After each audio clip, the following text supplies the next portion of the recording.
Welcome to Financial Empowerment with Nick Abrams. I'm your host, Nick Abrams. Today's topic is your image, your brand. There was an article in the Business Insider that states that it takes less than 1 second to make a first impression on a person.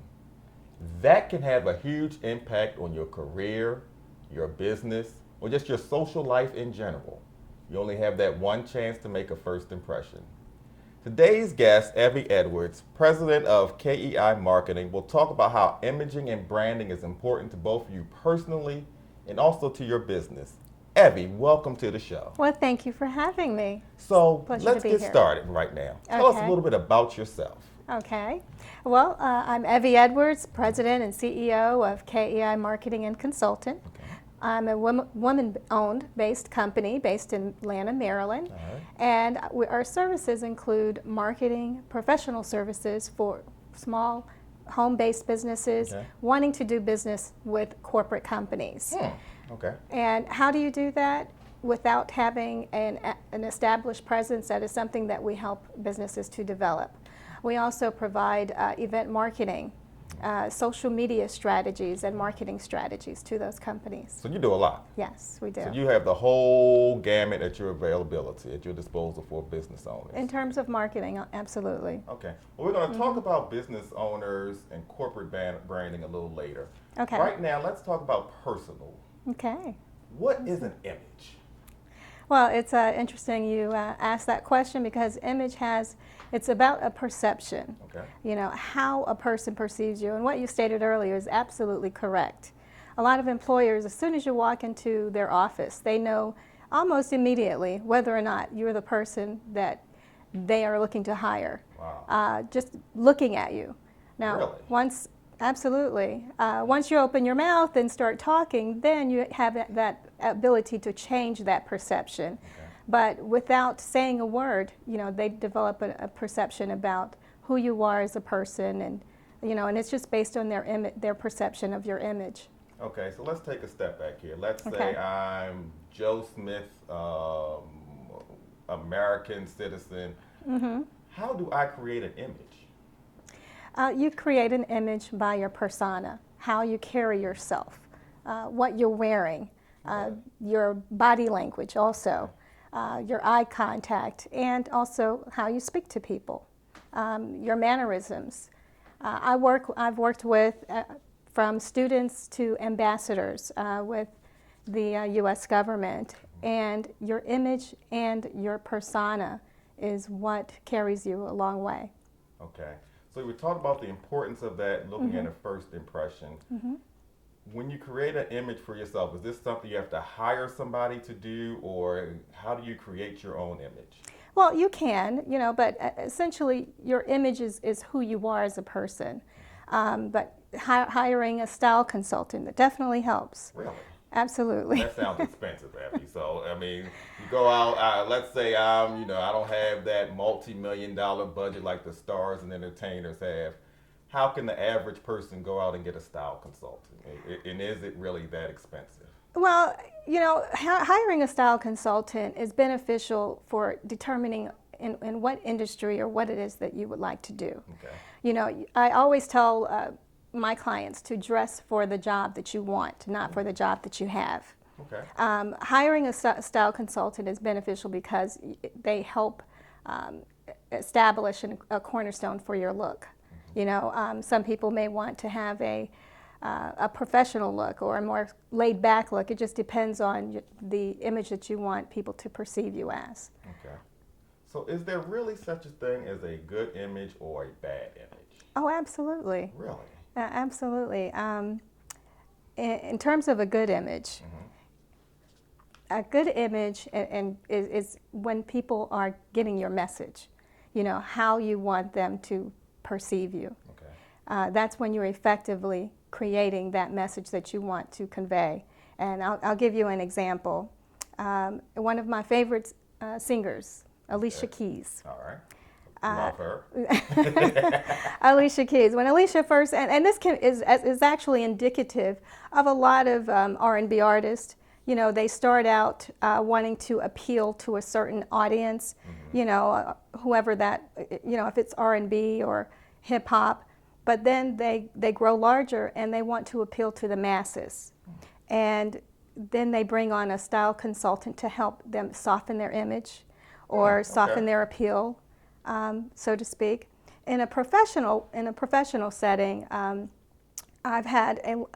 conducted a lot of interviews where clients come in or interviewees come in for a job, and they just are simply not polished. They're not dressed the part. And you know, in today's society, from a younger generation standpoint, you're not sure if they know, you know, how to, or if you know where that is coming from. So it definitely helps to actually to pay attention to what you're wearing and pay attention to your image. We'll be right back after this break.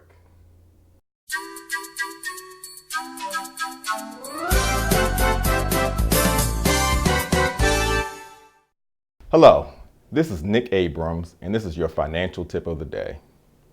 Are you considering making a major purchase, possibly buying a new home, a new car, or taking that dream vacation you've always wanted to take?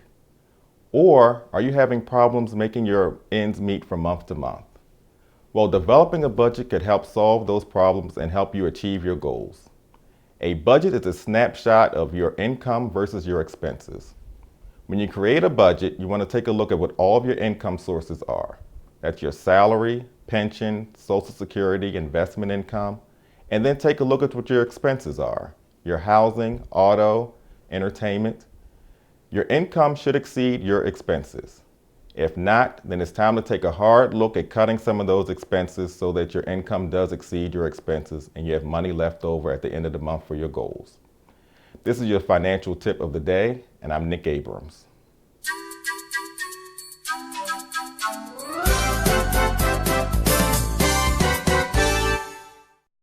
And welcome back. This is the Financial Empowerment with Nick Abrams. I'm your host, Nick Abrams, and we're here with our guest, Abby Edwards. Before we went on break, we were talking about preparing for a job interview, your professional look, your image. Right. So tell our audience, how should you prepare or how should you look when going to a job interview? You should keep it simple. That navy blue suit or black suit, it works every time. So I should leave the lime green Correct. suit home. Okay. Even the suit that you're wearing, as dapper as you look, Uh-huh. it's not appropriate for an interview. Okay.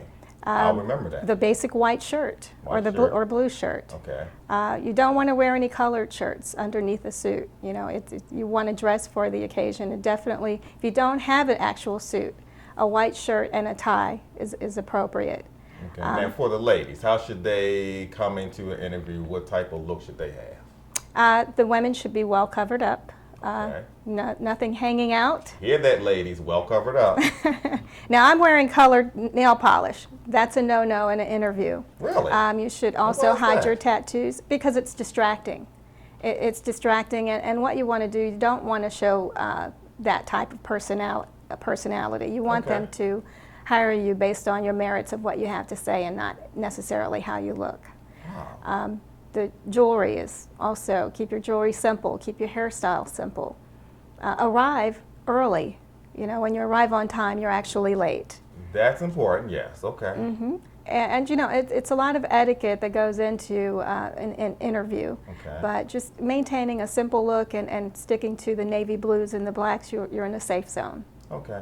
So these things that we're talking about really can help our audience achieve if they're looking for a new job, trying to develop that business sense for themselves, can really help them do that.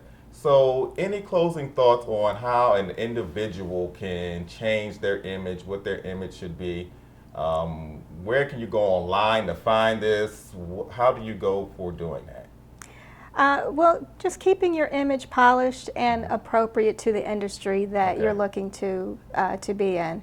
You know, if you are trying to become a janitor or plumbing or, you know, in the service industry, you know, of course your attire is not as important as if you were going for a corporate job. So, you know, just dress appropriate, keep it simple, as I said, and you know, be professional and punctual, and maintain an iron. Iron your clothes. when you come And that's in something I looking hate to do. I disabled, hate ironing. yeah, and just check the mirror before you walk in the door. Check the mirror. Check Okay. the mirror. So you hear that? Check the Check mirror. the mirror before you And walk the in the door. mirror It's the talks small back to you. What things. does that mean?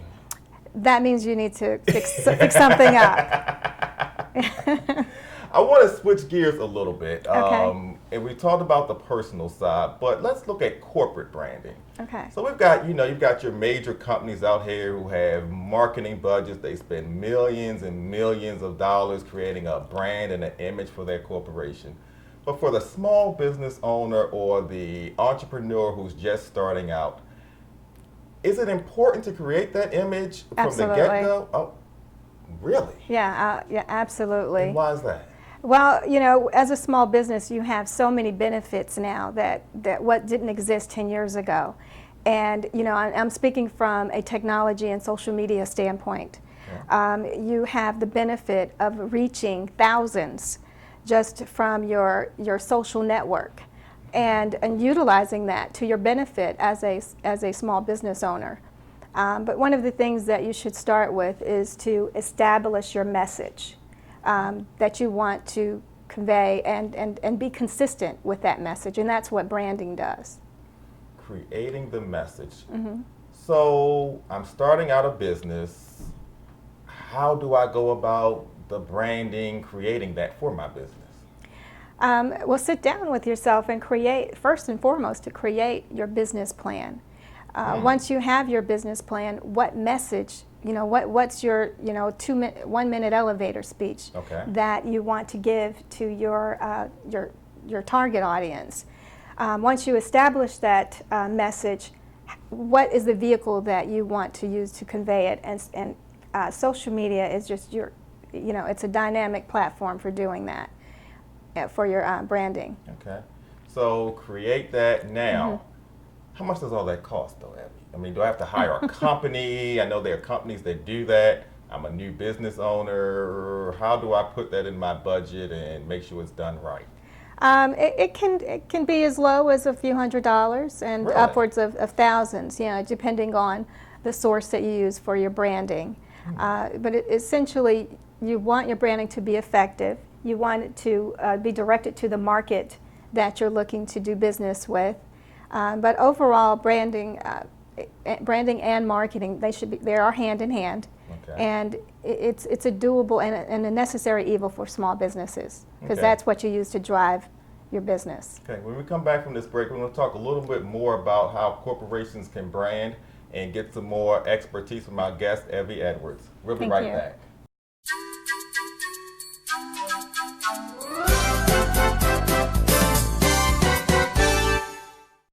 And welcome back to Financial Empowerment with Nick Abrams. I'm your host, Nick Abrams.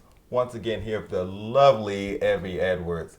Evie, before we went to the break, we were talking about corporate branding and we didn't get a chance to finish that. So let's talk about, how does your logo, your business card, your marquee, how does all of that play into your corporate branding?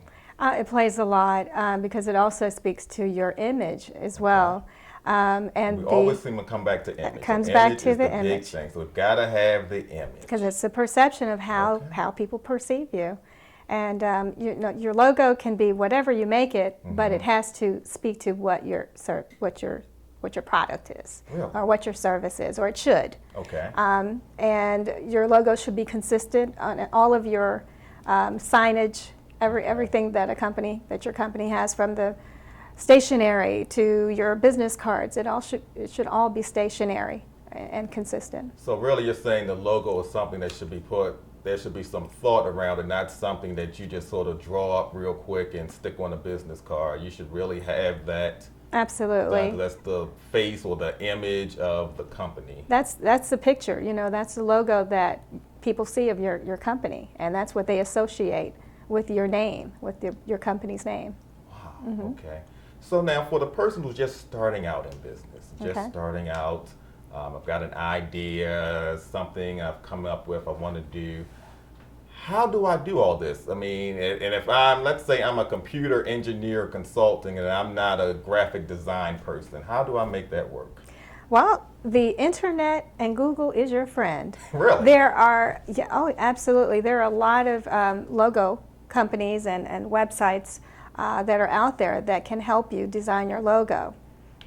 From free logos to, where you have graphic designers that can create your image for you. But it's out there, and it's just what you're trying to convey.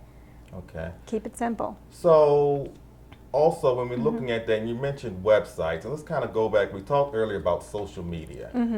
Social media can do wonderful things for a person and for a company, but on the flip side, it can be your downfall. How can you control, or can you control your image for yourself or your company on social media? Yes, you can. Damage control with your reputation. And they actually have consultants that go out and I would tell everyone to Google yourself. Okay. And see what is out there on the internet about you. Really? And yeah, absolutely. Sounds kind of scary. So you might see something you really don't want to see. But then you can do damage control and say, okay, I need to clean this up somehow. But as a business, you again, establish a website. There are a lot of websites are very inexpensive now. Using Instagram, I found myself shopping on Instagram now. Really? And yeah, you have areas where you can shop. Using Twitter to express a sale, and then Facebook. I mean, they all have different vehicles in which to promote your business that don't cost a dime. Wow. So I would absolutely encourage a small business owner to use that. And even large corporate companies now, they have entire divisions dedicated for social media. And look at how it helped Obama. He used primarily social media. That's true. That's true. And Trump even, using Twitter as his PR campaign. Okay. It's a very effective tool for getting your message across to your audience. Okay. So we just talked about how the startup company can brand themselves. So let's say I'm a growing company, I have employees. Okay. How should my employees, or how do I as a business owner get my employees to buy into the brand and represent that brand? You mean on social media? Or in general? Just in general, for the brand for your company? For the company, yes. Well, to buy into the brand, I mean, hopefully they have some kind of loyalty for your company, and that they go. What's also an effective tool is to have your employees and encourage your clients to give you reviews, give your company reviews online, and that also helps establish a media presence. But back to your question regarding your employees, I think it really depends on the type of company that you have that would be relevant for your employees to even do that. Okay. That kind of speaks to, if it's a car company or a clothing company, or it really determines what your product is that would warrant that type of interaction. So we've gone through a lot of information in this show. We've talked about how important, how it is to look for a job, how to look when you're going for a job interview, different aspects of starting a business and how you brand and market and how that should work. Anything, last tips that you have for our guests? Absolutely. As a small business owner, you should always think outside the box. Okay. Always strive to expand your services, create multiple streams of income for that business. As a small business owner, I started out as a tailor, doing marketing for a tailoring company. Okay. As a marketing representative, I began producing fashion shows to promote the business. Okay. The fashion shows gained traction, and I started receiving requests to do fashion shows for other organizations. Okay. And from that synergy, I started Custom Events International. Okay. And it just metamorphosed into other things. So now my client base primarily are construction companies, small business owners, and it just doesn't focus on fashion. So always think outside the box, utilize your resources online, and you'll be good to go. Okay. Evie, you have a website? Yes, I do. www.customevents, and that's custom with a K.com. All right. Evie, thank you so much. I've enjoyed it. I know our listeners have gotten a lot of good information. Thank you all for tuning in. This is Nick Abrams. I am the host of Financial Empowerment with Nick Abrams, and we will see you next time. Take care.